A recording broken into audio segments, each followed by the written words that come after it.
Welcome back to New Jersey. I am Alex Pond. I am Nicole Hervey, and I don't know why we're laughing. I so wanted to say welcome back to Celebrity Jeopardy. It's not even that funny. You just think it is. That was a mistake. So, before we get into fun stuff, current events, this is a current event. The Stanley Cup being awarded last night to the Chicago Blackhawks, which was a hell of a series against the Lightning. It was something. But, I mean, just without even talking about the games themselves, which were all incredible, if not a little bit weird. Chicago gets their third cup in 6 years. Which That's is insane. A glorified dynasty right there. Yeah, a dynasty. First, I guess, since the Red Wings won 4 between like 99 and 08. Mm-hmm. That was probably the last dynasty we had. Duncan Keith is your Conn Smythe winner. Yay, your MVP Duncan of the Keith. tournament. In my opinion, best defenseman in the league right now. And we talked about him on our last hockey episode. We did, yeah. About how lovely I found him. And he plays, he'll play 30 minutes out of 60 minutes regulation. Yeah. Average. So he's a workhorse. Which is tough. Got the game-winning goal for the last game. That's right. Which is incredible. As a defenseman. Yeah. Fun time, America, and, right there. first defenseman to win the Conn Smythe since Scott Niedermayer did it in 07 with Anaheim. Nice. The New Jersey Devil legend winning a cup with Anaheim. I think it would have been his 4th cup. Yeah, that would have been his 4th. So he's the last defenseman to have gotten the Conn Smythe. Before that was Nick Lidstrom, which I think was in 02. Sure. So not a lot of love for defensemen, but we're kind of getting it back. On defenseman, Kimmo Timonen. Say that 5 times. the Finnish former Flyer of Philadelphia. I hate you. I want everyone to know I hate him. First cup ever. 40 years old. He wins his first cup. He's now retiring. I did love him. He's been chasing the dream for a while. He was on the Finnish team that just lost out in the gold medal match of the last Olympics. Which sucks. He was just shy of winning a gold medal in one of the international tournaments. He was on the Flyers in 2010 when they were in the Cup final against the Blackhawks and they lost. So he's been chasing a dream for a while. He finally gets a win. I always love to see that. Actually sat out most of the season with blood clots, and then Ron Hextall, the GM of the Flyers, wanted to put him on a cup contender, try and get him one before he retired. So good on him. Hell of a career. He's capping off finally with a cup win. Yeah, even though I was rooting for the Lightning, just watching the Blackhawks celebrate last night was incredible. So lovely. And Kimmo's interview with Pierre was really, really pretty heartwarming. Yeah, it was. It was cute. He's going over how he feels and everything that Pierre's asking him. He says, "I'm a cup winner, Pierre." So cute. Kind of says it all. It's great. They're just so. I was saying, I've watched a lot of sports in my lifetime, and there is no one more endearing than a hockey player. Yeah. They're such big men with such large hearts. And I think they're just so sweet, and it's so funny because I was I'm sitting there watching them beat each other up on the ice and get into these massive fights on the ice, and then when it comes time to shake hands, they're all hugging and happy and whatever. Mm-hmm. And for them to be that cordial to each other when they're just about to throw punches at each other 5 minutes beforehand, I think that's a lot of self-control in a hockey player to be I'm actually going to leave this in the game. And there's so much respect between those two teams, but that's great. Jonathan Toews, 4th player since 1984 to captain a team to 3 cups. Good for him. He follows in the steps of Wayne Gretzky, Steve Yzerman, and Scott Stevens. Wow, which is a hell of a lineup there. That's a lot of players to be in that club. Wow. There was a great moment where the captain gets the cup first, and he goes around with it, puts it right in Kimmo Timonen's hands, and Kimmo is just about in tears. He's glowing. And he skates around and he goes to pass it off and they're like, no, do another lap. Yeah. Give him extra time with it. So that was a really nice moment. Brandon Saad, who's one of my favorite young players. Saad was great. One of my great players. Entire playoff. He's incredible. This is his 2nd cup in 3 seasons in the NHL. Wow. This was his 3rd season in the NHL. He's already got 2 rings. Wow. He's playing with legends. Yeah. Every night he gets to develop his game in the presence of Patrick Kane, of Marian Hossa, who's one of the best in the league. Marian Hossa, one of the few players to win a cup with 3 different teams, I believe. Mm-hmm. which is incredible. So congrats to them. You have Scott Darling, Teuvo Teravainen, and Trevor Van Riemsdyk, all rookies on the Hawks team that get to win. Van Riemsdyk, Middletown, New Jersey native. Our boy. Let's hope he brings it home for his day with the cup. We'll Please, see. God. That'd be great. Oh my God, I'd love to be there. It was surreal to watch a Middletown native lift the cup and walk around with it. Cool. But let's not forget about Tampa, one of the youngest, fastest teams in the league, one of the most dangerous offensively, played a hell of a series, closest Stanley Cup final in decades. Every game until last night was a one-goal game. The shots were just about even. Chances were just back and forth. Even last night's game was incredible end-to-end action. Yeah. So, and Tampa is they only have one free agent, so that team is going to stay intact, which is scary for everyone else in the league. They're going to make a run again. And absolutely, and that's going to be fun to watch. On the subject of that, of the team staying together, 3 cups in 6 years for the Hawks, and 3 different Conn Smythe winners. Jonathan Toews, Patrick Kane, and now Duncan Keith, and they're all still on the team. Yeah. So with team, man. Yes, with a largely similar roster, a core group of players. Corey Crawford wasn't there for the 2010 win, but he's been there number 1 for a few years now. You've got Kane, you got Toews, you got Marian Hossa, you got Brent Seabrook and Duncan Keith on the back end. Johnny Oduya with another win for them. Just an incredible squad of guys. So another dynasty in the books. It's terrific to see. Really fun to watch. Now we have off-season to look forward to. We have the draft news. next weekend. We have free agency starting July 1st. It's going to be good. I'll be in Prague, so I'll be trying to I'll just do it alone. I'll be trying to get on Twitter whenever I can find Wi-Fi. I'll just record by myself and talk to no one. I'm not going to do that. I'm not going to put everyone through that. So, right, that was a great series. So cool. Moving on to some not so good news in the. No. I want to cover some fun stuff first. Okay, before we get just too one serious. thing, because we talked about Jurassic World. We did a little review. The second we saw it, we've both seen it twice. We've both seen it twice in the first weekend. Yeah. Did you see it in 3D the second time? I did not see it in 3D the second time. I went to some cheap theater in Atlantic Highlands and just took it in. Well, I mean, it was brilliant either way. But there's a really fun fan theory going around. Ooh. And if you haven't heard this, you're going to get really excited. Okay. I saw it the next day. That's why I didn't say anything about it, like in our review. I saw it the next morning. So there's this speculation that if you go back to Jurassic Park, the first one, that little annoying kid who is talking to Alan Grant and says that the velociraptors look like 6-foot turkeys. And then he goes into that phenomenal diatribe about how, like, they start to eat you alive and, like, he's got the raptor claw and everything. And he's like, he ends that little monologue with try to show some respect, right?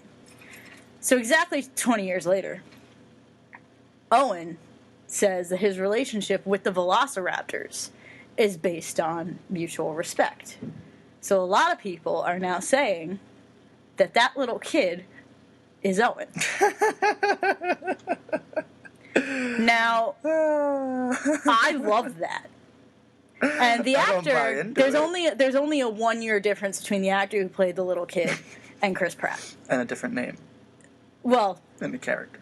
The character is unnamed. He's listed as volunteer boy or annoying kid. That's how he's credited. So there is no name to this child. Really? So people are saying that it's Owen. So they asked the director, Colin Trevorrow, and his quote was, "I'm not sure I want to answer because the speculation is so much fun." This theory also apparently comes from Dan Harmon, who created Community. Oh my god. That's apparently where this came from. But I saw that and I was like, that is too much fun. Like, too much fun to not be true. Like, I'm adopting it. Because, like, you go through that and you, like... I always freak out when Alan Grant does that speech, and I'm, like, scared shitless of the velociraptors, and you'd have to have that respect for them to start on that path of working with them, and obviously Owen has that. So that's a decent explanation. It's not the worst thing I've ever heard. I don't know if it's necessary. No, it doesn't. It's a decent explanation. It's not something that needs explaining though. No, it's not, but I like it. I do enjoy fan theories. I do go in for fan theories. So. Yeah. The only person who said that it's not a thing is the actor who played Volunteer Boy. Is like, hell no, that's my role. The most credible of sources. Yeah, he's like, that is my role. No, Chris Pratt can't have it. So that I enjoyed, but figured I'd share. It's a little fun, right? Yeah. Before we go into the hell that was the Game of Thrones finale. Oh, Game of Thrones, you kill me. I don't know where to even start with the sadness in this episode. This was, so, I mean, there's the obvious, but... From what I've gathered from fans, from people that I've spoken to, is, this is before I even got to, that the finale even aired, but they felt like there's been kind of a slow burn to the season as like kind of building up towards things, and I've loved it for that reason. Yeah. And then you get to something like this finale, and there's no redeeming moment except maybe when Theon throws that chick off the balcony. Yeah. Everything else ends on such a down note. Yeah. Or just something that's up in the air. Like, literally, Sansa in the air. We don't know where she landed. I know, we don't... If she landed. Well, she obviously landed. We just somewhere don't know if she's was she alive when she did up. it? Exactly. I don't know. So that's really the only air of like, well, there's a little bit of hope here. Slightly, yeah. Everything Arya else was so getting her revenge was fun. Great. It was so, because you knew that's where it was heading, and it was kind of gratifying to watch her finally get to take revenge on somebody from her list, even as she said that some were taken from her list by the gods. And then you're like, well, at least this happened, and then she goes blind. I mean, the whole time, I was sitting there, like, thrilled that this dude was dying. But I'm sitting there, and I'm like, the second she says, I'm Arya Stark, I was like, no! No, you're no one! You have to be no one! You can't do this! I was like, the second she said that, I was like, oh, she's screwed, you know? And, oh, God. I mean, I loved it, but I knew it wasn't going to end well for her. Yeah. And that's why it was killing me watching it, because I was like, she ain't going to get away with this. Like, come on.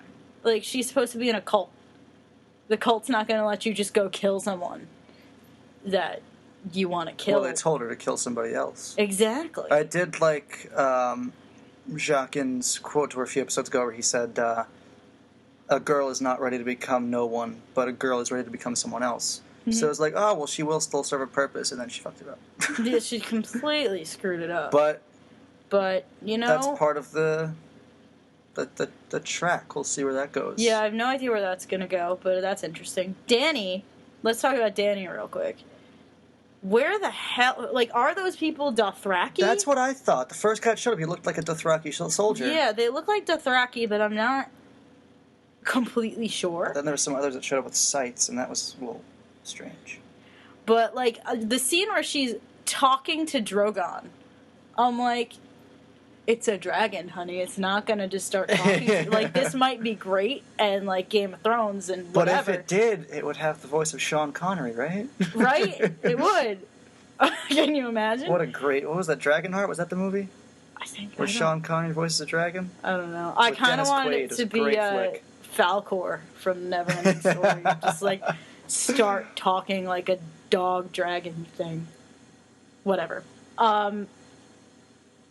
But I was like, honey, it's not going to answer you. Like, it's just not. It's going to look at you and be like, no. At least he wasn't pissed off. He just seemed very wasn't. tired. He was just exhausted, which I understand. Baby was hurt. Yeah. Real bad, yeah. So whatever. But I have the utmost confidence that Dany's going to be fine. Come on. It's Dany. Yeah. And the dragon is right there. He might be a stupid ass, but he is right there. Even after going all over the world and having Tyrion and Jorah see him flying over Valyria, and for him to return to Marine, you know, if anything was going to go wrong in that scene, you knew he was going to fly and burn some people. But I think she's got an army now. She had an army, but let's talk about the Unsullied. Sure. What the hell? Because they play them out to be these great soldiers, and then some thugs in masks from a cult easily cut them down one by one. A lot of the mystical fighters that we've seen, the Sand Snakes, the Unsullied, I guess the payoff wasn't quite what we expected. Not really. I mean, it seems like no matter how good you are at fighting, someone's better. Yeah. But even so, like, there was such speculation around the Sand Snakes, and book readers were so pumped up for them to show up. I loved them. I really did, but I thought that we didn't get enough before they were, like, cut down. I found them to just speak in cliches and unnecessary exposition, and, we get to see them in action, and then they're stuck in a prison cell for the rest of the season. Yeah. And then they show up, they're in the last episode, but they don't really do anything. No, they don't. Gloria does, but... Yeah, so... Well, we'll keep talking about that, but I do want to go back to, oh my god, the names are gone. Jaime Lannister and his daughter. Oh, yeah. The princess. The name is gone. I wanted to say Nymeria, but that's one of the dire wolves. It's an M. Marcella? Marcella. Might be Marcella. I think it's Marcella. Wow, this is bad. Someone shoot me. Yeah. Yeah, because I was going to say Illyria. I'm like, that's not right. Nope. And then I was like, Melisandre. I'm like, that's definitely not right. Jesus Christ. It's something with an M, though. So I think it's Marcella. Yeah, so they're on the boat, and, they're getting on the boat. Yeah, I knew the Madonna kiss wasn't gonna end well. I was like, there's poison in their lips. Yeah. And then she starts, like, after this really actually kind of sweet moment where she's like, yeah, I know you're my dad. Shut the fuck up. Like, I know. Like, what's wrong with you? It was a flawed plan, though. They were barely out of the harbor when she keeled over and died. I know. It's going to be pretty easy for him to turn around. Just turn around. What the fuck? Yeah. And it seems fairly clear that that was not a Dorne plot. Right. That was her. Yes, that Illyria was a Illyria and Sand Snakes plot. Yeah. So if that turns into all-out war, I will then turn around and say, well, Jaime and Bronn should know what the hell's going on. They should. All of those sit-downs. Yeah. But who knows? That's going to be fascinating. But anyway, I'm really excited, going back a little bit, about Jorah and Dario's nice little quest on their horsies, trying to find Daenerys. Like, that's gonna be really funny. Awkward as hell, but really funny. Well, I still wonder... We know that Jorah had betrayed her, or was, selling information. He stopped doing that. Mm-hmm. We've followed Jorah since season 1. I wonder if this whole Sons of the Harpy cult is following Daario. That's what I'm thinking. If there's going to be a moment where they're like, holy shit, he's the Harpy, it might be Daario. Really? That's my thought. I want to love him, though. Like, I do. We all do. He's very witty, and he's very charismatic, but it just seems like that's the kind of thing that they would try and pull the wool over your eyes and be like, oh, he's been fucking her, but he's the one that's trying to kill her. You just blew my mind out the back of my head. There's no foundation for my... There's no foundation for my thought. Except for the fact that they want you in pain constantly. It's true as well. Like, yes. Why would anything good ever happen on this show? The answer is it wouldn't. Who else can we talk about before we talk about the obvious? No. Cersei. That was a difficult scene. How do you genuinely, we haven't really talked about this. Oh my How God. do you feel about Cersei in general?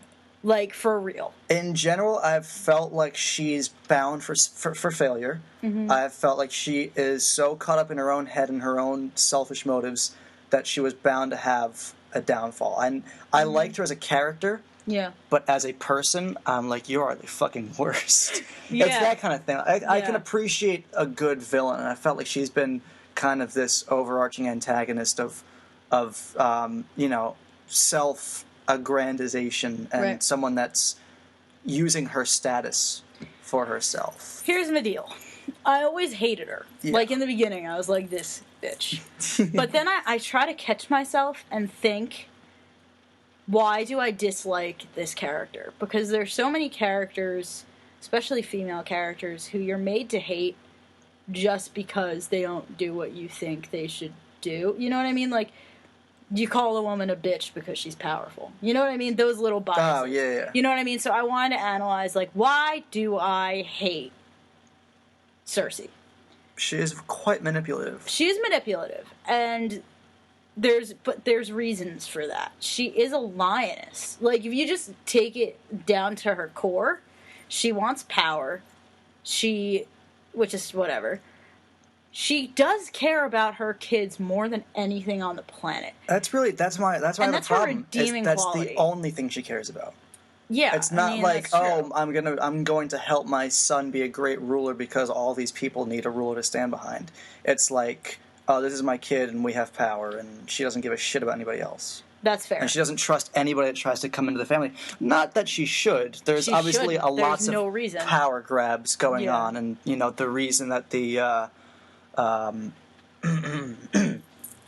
oh, pardon me.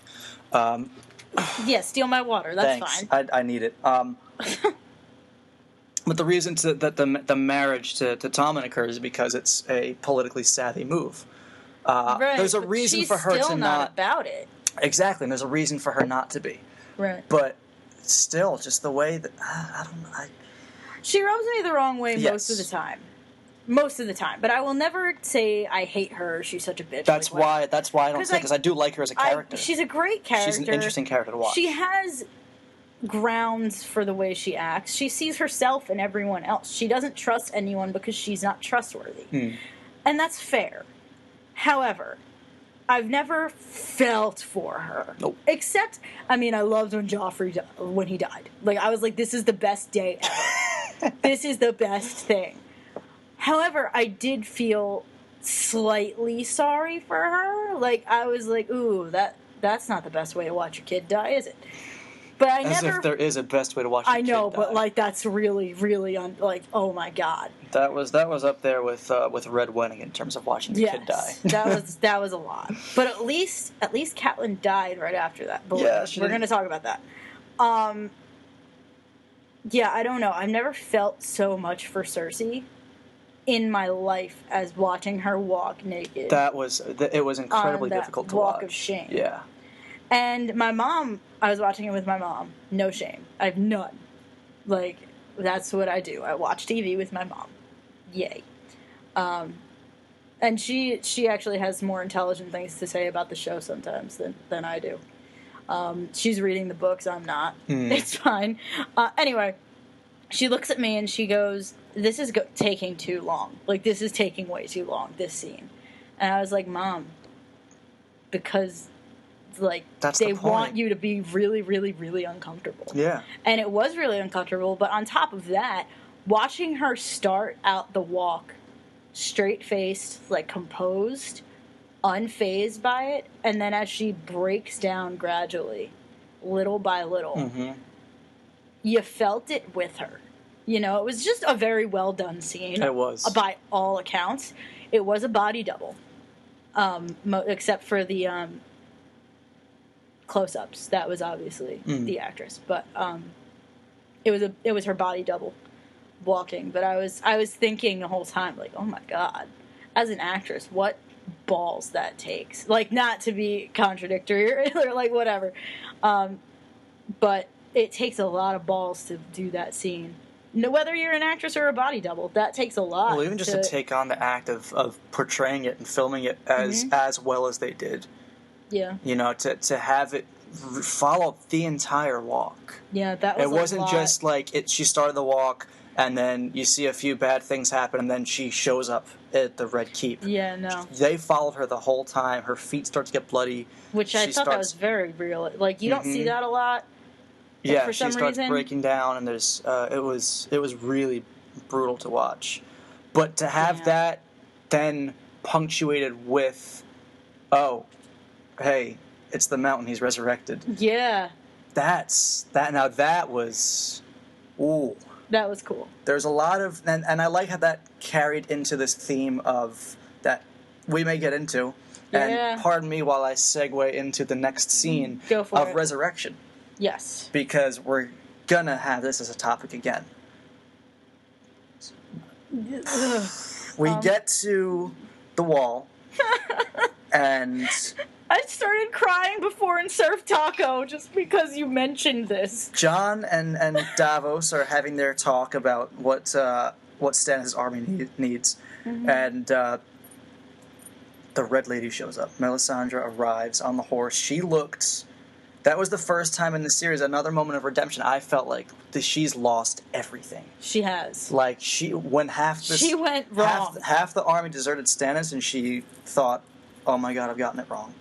Yeah, for the first time, she got it wrong. Like, as much as you can hate Melisandre, and I do, because I hate anyone... I shouldn't say I hate anyone. That's not correct. But I immediately have bad feelings towards...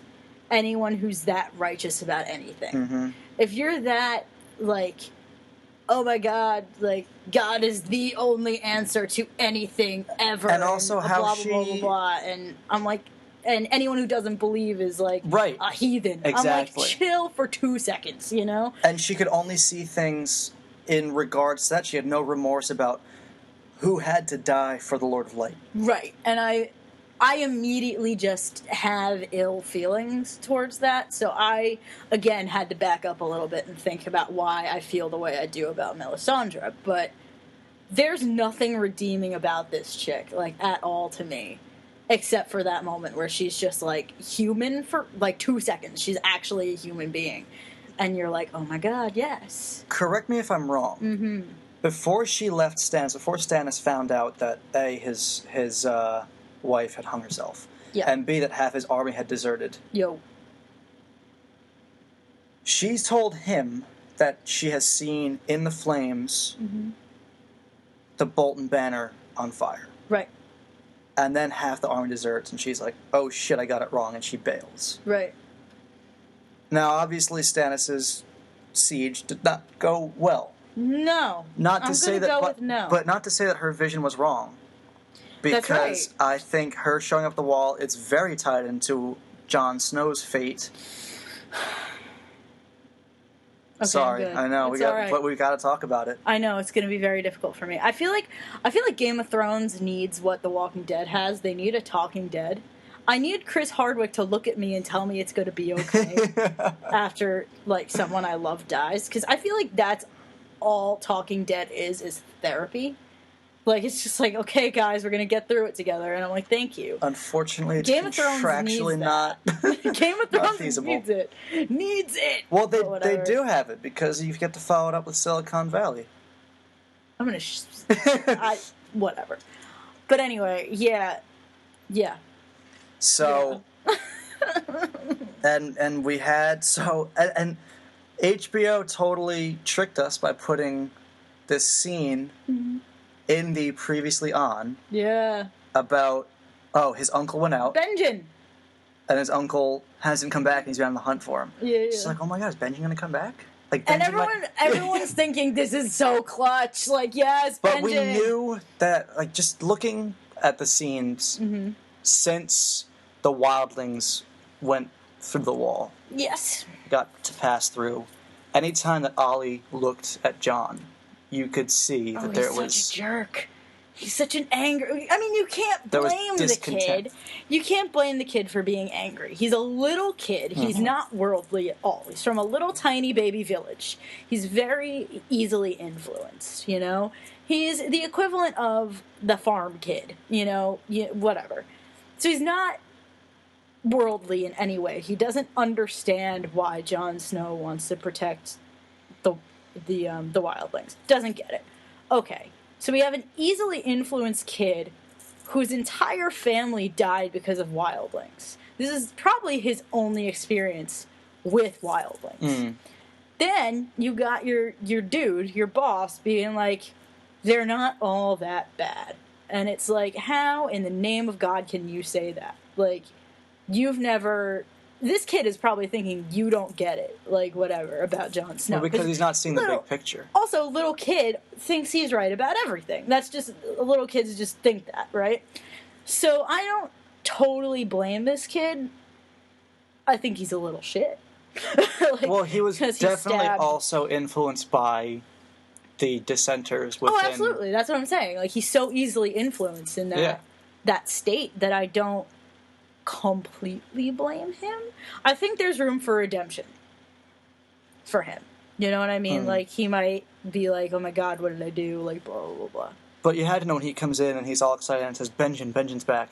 Yeah. Or we have info on Benjamin. And I'm like, something's gone askew awry. Here. Something is not correct. And he goes to this corner, and there's just the cross that says traitor on it. Done. I was like, he's done. He's done. This is okay. First of all, it went past 10 o'clock. Like, you know what I mean? Like, it wasn't. Thank God my DVR didn't cut that off. Yeah, it was 10:06, I believe. 10:03. Sure. Yeah. 10:03. You're right. Well, I was a little late. Because I'm going to be judged. I was watching Downton Abbey with my parents. My dad is... I forgot it was Sunday. Finally watching Downton Abbey. Because I'm not used to having days off of work. Yeah. So when I had Sunday off, I thought, oh, it's a day off of work. And then all of a sudden, it was 9 o'clock. I was like, oh, shit, it's Sunday. Yeah. So as soon as I got home, I watched it. And I told you not to put your head on the pillow. I didn't. And and at the end of that, at that hour and 3-minute mark, I then sat for 15 minutes with my head in my hands. Yeah. Well, here's what I did. Because I was like 3 minutes behind, right? Because my mom and I had DVR'd it, and then we started it probably 9:03 is when we started it. You could have just turned it on. They would have still been in the intro. I know, but I like that. I like listening to it. I do the Thrones, Game of Thrones, Game of Thrones, and then I go to Hodor. My mom wants to kill me every time. It's fine. So, yeah, I made the mistake of going on Facebook. Oh, no. So I see my friend, her Facebook status is just all caps. No. Like, literally a page and a half of just, like, no. I think that's what I texted you at the time. And you did. You texted me 4 or 5 no's. I was like, there it is. No. But it was literally, like, on your phone screen, if you scroll, like, 5 times, it's that many no's. And then it said at the bottom, watching Game of Thrones. And I was like, no. And at this point, it was 10:02, probably. Yeah. And so I didn't even see Jon Snow again. But I looked up from my phone that said, no. And Jon Snow was on the screen. And I was like, this is not going to be okay. That's why you got to stay off the social media. I know, but I knew as soon as I saw. So don't have the 2-screen experience. It was really bad. I shouldn't have done it. I don't know why I did. I'm mad at myself. Like, I guess I wasn't thinking that, we're like 3 minutes behind. I was just like, whatever. And he goes down, and people think they saw different things in the shot of his body as blood's pooling around Jon Snow. Yeah, let's talk about that. People think they saw his eyes start to turn blue, which I did not see. I need to watch it again. Someone thought they saw his eyes start to light up as if the Lord of Light was within him, which I did not see. And I went back and watched it a couple of times against my better judgment, and just to see. And there is, like, what looks like candlelight in his eyes the whole time, though. And I feel like that's what the lantern. Of the lighting, exactly. Yeah, I'll watch it again. And the blood pools around him, and you see him kind of exhale, and then he goes still, and it stays with him for a bit. Not to say that I don't believe they can find a way to bring him back. Melisandre comes back. A follower of the Lord of Light. Let's talk about this. Beric Dondarrion. I said it right, I think.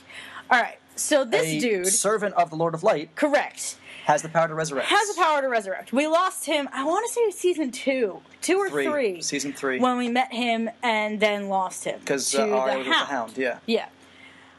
In the books, he gives up his ability to resurrect to save Catelyn Stark, to bring Catelyn Stark back as Lady Stoneheart. The show did not do that.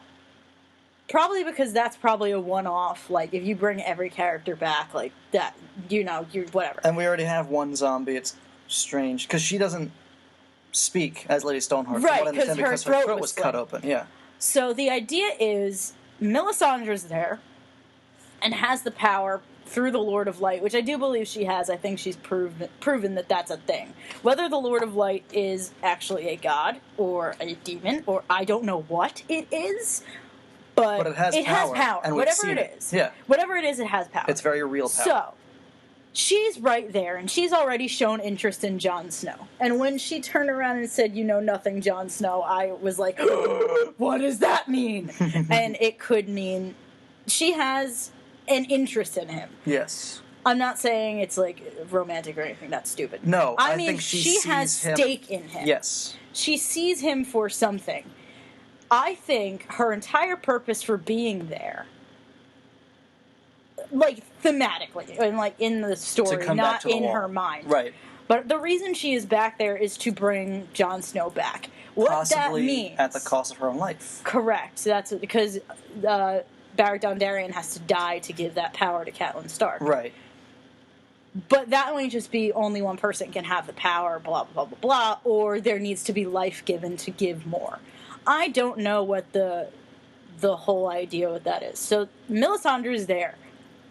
I see that bringing Jon Snow back. The other thing is he could come back as a White Walker. If he comes back as a White Walker, though, he's not Jon Snow anymore. No. I mean, so there's no the White Walkers aren't all that bad. But if he comes back as a White Walker, I don't see anything good coming from it. And I just see it being more pain for the fans. It's like, that's Jon Snow, but it's not Jon Snow. As if that's outside of the realm of possibility of, oh, the fans aren't going to like this. Oh, they're not. Let's not do it then. Yeah, I know, but it's like, I don't know. No, but there's definitely plot There's relevance. ways. This is not going to be the end of Jon Snow's story. I don't think so. However, I mean, they did, apparently George R.R. Martin did the same thing in the book. Like, left open this huge hole. He could come back. Right. You know what I mean? Now, he's been told, Kit Harington has been told he's done. He's dead. No, he's been told he's dead. Which he is. Ah, quite. I think they told him, yes, Jon Snow is dead. That doesn't mean Jon Snow never can tell become the actor. undead. They would, if they were like... Well, not undead. Undead assumes zombie, but they can... Bring him back. Bring him back. I don't think they... Even if they told Kit Harington, they were probably like, just say you're dead. Just say it. It'll be okay. But just say it, wink, wink, nod. Here's your contract for... Because there was a thing that came out that said he had a contract for all of Season 6 and part of Season 7. In the same conversation, he said that there wasn't that was never a thing. Right. Truth to that. But people he could have deny seen him that. on set, too, for the new season. So they He claim. might just be there... But there's a lot of people there. that have long hair and beards in Game of Thrones. That's so true. But he's not signed on to a film. I mean, he signed on for another film. I don't know what it is, but my mom... my mom is important here. She was reading about he has a new project or something. He's in a film. So my mom was like, oh my God, this better not be a TV show. Because she's like, if he's on another TV show, that means he's dead. Like, you can't do two at once. You can do a movie and a TV show at the same time. You can't do two TV shows at the same time. Like, that would literally kill an actor. So she was, like, panicking that he was on another series of some kind. And then she's like, oh, no, it's a movie, whatever. So that also leads me to believe, like, he's not on a long-term project anymore. He'll be back. I have a feeling he'll be back. I don't want to put stake in anything on the actors, but I would rather just focus on the plot and just say... They're not gonna have that, like, oh, that's we're never gonna go back to the wall again. I mean, they proved with Ned Stark that no one's safe, and they could just kill whoever they want. So, it's possible that he's dead. However, I'm usually pretty good at predicting what's gonna happen with the show. Like, I'm pretty decent with it. And there's something in my bones telling me he's alright. Like, he's not alright, obviously, but he's gonna be back. I can't see... There's too many plot-relevant things around it. Melisandre showing up, Melisandre showing interest in him as a potential leader. There's, his whole thing with Sam. There's gonna be some kind of revenge thing with Sam when he comes back. Sure, but he's there's too much surrounding it. But what about L plus R equals J? That too, exactly. That's too relevant. You can't have that And then be like, he's dead now. But they can't just throw that line out. So yeah, there's going to be a... Yeah. So I don't think Jon Snow is dead for good. Yeah. He's definitely dead. But I don't think he's dead for good. So as much as I lost my mind when he started being stabbed. Great way to end the season. For sure. Very, very dramatic. And we will all be back. No matter what people online are saying, what your friends are saying, we will all be back next April to start again. Because my mom looks at me and she goes, "Can I be done?" Like, he stabbed once, and she just looked at me. I'm screaming. I'm literally screaming obscenities at my television. And she's just calm as all calm can be. "Can I be done now? Can I just stop? Because that's it. I'm done." Mm-hmm. And I looked at her and I was like, I am not watching this by myself. No. Like, no. So, yeah, I don't know. I just feel like he's... And season 5. Yeah. Cool. Oh, man. That's Game of Thrones. There you go. I have one... It was a doozy. One nice little piece of news also to go over. Happiness. We have happiness, then we have sadness, and then we have happy again. Fantastic Beasts and Where to Find Them. Yes. Yes, no, maybe? Yes. I'm freaking out about it, honestly. I read the book. I had the book. And the little tiny red thing. I still have it. I love it. It's somewhere in my room, I'm sure of it. I've read it a couple times over. I'm very excited about Eddie Redmayne being in it. Mm-hmm. Excited about the idea that part of it, at least part of it, is going to take place in the U.S. Okay. They just announced the female lead, who is Catherine Waterston. She's an English actress, but her character is in America. Okay. I just had this article. I don't know who she is. I didn't either, but she has been in Boardwalk Empire and Vice. So she's, okay, pretty relevant. And she's going to be found in New York City. That's where Newt Scamander is going to meet her. I'm assuming that New York City is probably around where the U.S. Hogwarts school is going to be. I mean, it's not a Hogwarts school, but you know what I mean. The wizarding The school. U.S. wizarding and witchcraft school, which I am very excited about. So that's really it. That was announced, and I feel like every little bit of news on this film I'm gonna be freaking out about. I mean, it's not like crazy exciting. By the way, her name is gonna be Porpentina. Okay. But we're gonna call her Tina. Fair enough. But that's her full name, is Porpentina. I don't know if the witch is American or not, because it doesn't really specify. Because the actress is English.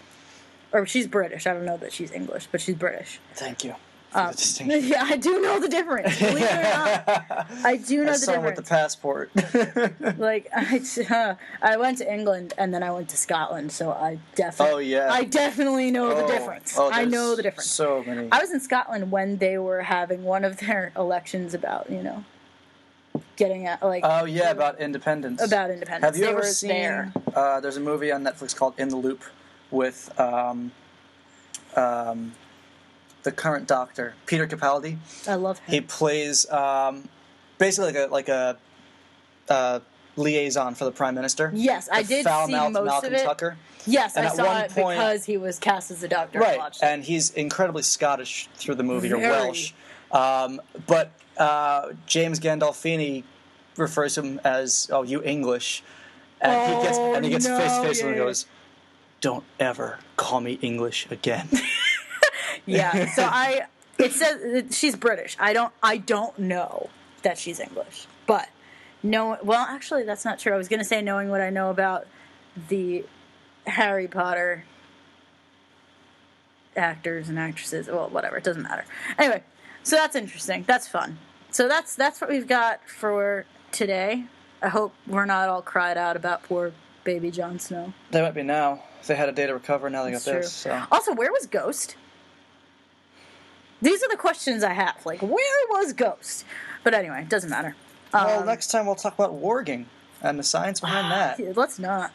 Actually, yes, let's. Let's okay. All right, cool. So, that's our day, I guess. Unless you have anything to say. No, I got nothing to plug. Cool, yay. I have nothing going on. Nothing happening. All right, cool. So, for Nerd Jersey, this has been Nicole Herview. And Alex Bond. Reminding you always to wear your nerd jersey with pride. Bye.